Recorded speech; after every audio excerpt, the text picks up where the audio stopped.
Today, we are finally ripping out the crappy old Soarer trans that is slipping and making it absolutely terrible to drive. And we're finally going to be putting in an R154 manual conversion. If you guys are keen, make sure to keep watching these episodes, sit back, enjoy, watch me rip out this trans. Thank you guys for watching. Make sure to like and subscribe. Let's get into it.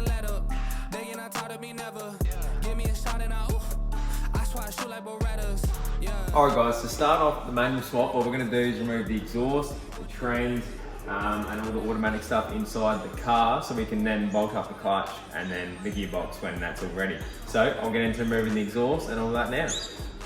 Firstly, I began by removing all the bolts for the exhaust and then getting Dad to help me rip off the hangers. Back and I'm better than ever. I think I got a vendetta. Oh, now they call me, I seen them. All of those times getting severed. I told them all I can let up. They get not tired of me never. Give me a shot and Once the exhaust was off, we then removed it to the side and I began removing the cat and the rest of the little parts of the exhaust. all of those times getting severed. I told them all I can let up. They get not tired of me never. So now the exhaust is all off. We're going to get into taking the tail shaft off. There's this little plate that we've got to take off. And obviously from the diff back there. And yeah, the exhaust is on the ground over here. It needs a paint job because I was too lazy to do that before. So we'll also do that later on. Yeah, let's get into getting this tail shaft off.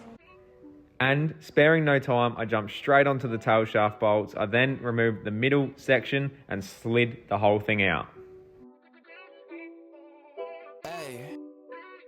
What up, say? One time for the hometown. Alright, so don't mind Dad welding over there, but now we're on to removing the trans. The first thing I'm going to do is move the kick down cable, and then that'll also allow us to probably remove everything that's inside, because that is, well, not the kick down cable, sorry, that is the gear selector, obviously. And then we are going to remove everything. We don't actually have the trans coil hooked up, as you can see, because I knew I was going to do this swap from day dot as soon as I got this car, so we just looped them, take the earth off, and then we got all the fun stuff like these bolts and then the ones up there. Don't mind, there's oil everywhere because there's actually a turbo drain leak up there, which we've got to fix as well, and all that sort of stuff. But then, yeah, so basically just got to do that, take out the loom, which you can see up there just about, and then we can remove the trans. I then removed the whole loom from the trans and left it hanging there ready for me to rewire. Now that the loom is actually all unplugged, we can get to taking off some of these bloody bolts. I'll get the trans jack underneath it and we'll start getting into it. What I've done now, guys, I've just disconnected the battery as we're taking the starter motor off, and you don't want that positive flinging around everywhere and sparking everything up. This is the engine bay at the moment. Pretty dirty, but it's getting there. As you guys can probably see by the color of this oil, the reason I'm doing this now and not waiting until I actually have the funds to do it is because this trans is absolutely stuffed. If you smelt that, probably smell it through the camera, it's that bad, but it's burnt, it stinks, it's slipping, and it's making the car feel and drive like crap. So there's the reasoning for the manual swap, even though I've been wanting to do this since I got the car. So yeah, with a bit of light on it now, guys, you can see really how bad that oil looks. With the oil all out of the trans, it was now time to start removing the bolts, starting with the starter motor. And then the top bolts, which we had to use about 25 extensions to actually reach. Alright guys, as you can see through that gap there, we have just taken all the torque converter bolts out now. I needed Dad's help because he got it on the front of the motor to hold it so it doesn't keep spinning, but we got all of them out now, so we're going to remove the rest of the bolts of the trans.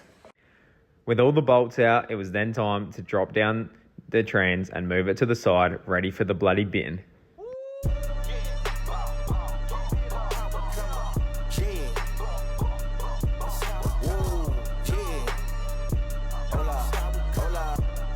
Now, as you can see, trans is not in there anymore, and Dad just pointed out that he thinks there's a rear main seal leak, so I'll have to get a new one of them.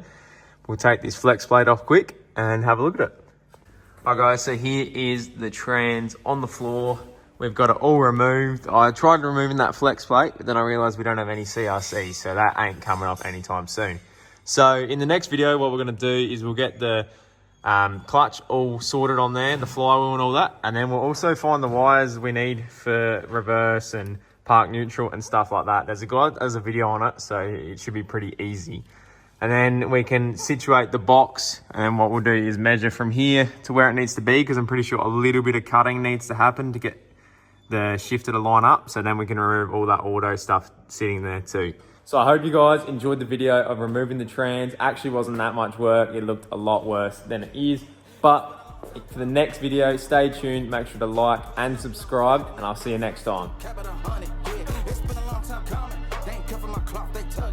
Putting up numbers, 99 pounds, and I still kept it 100. Yeah, who don't play?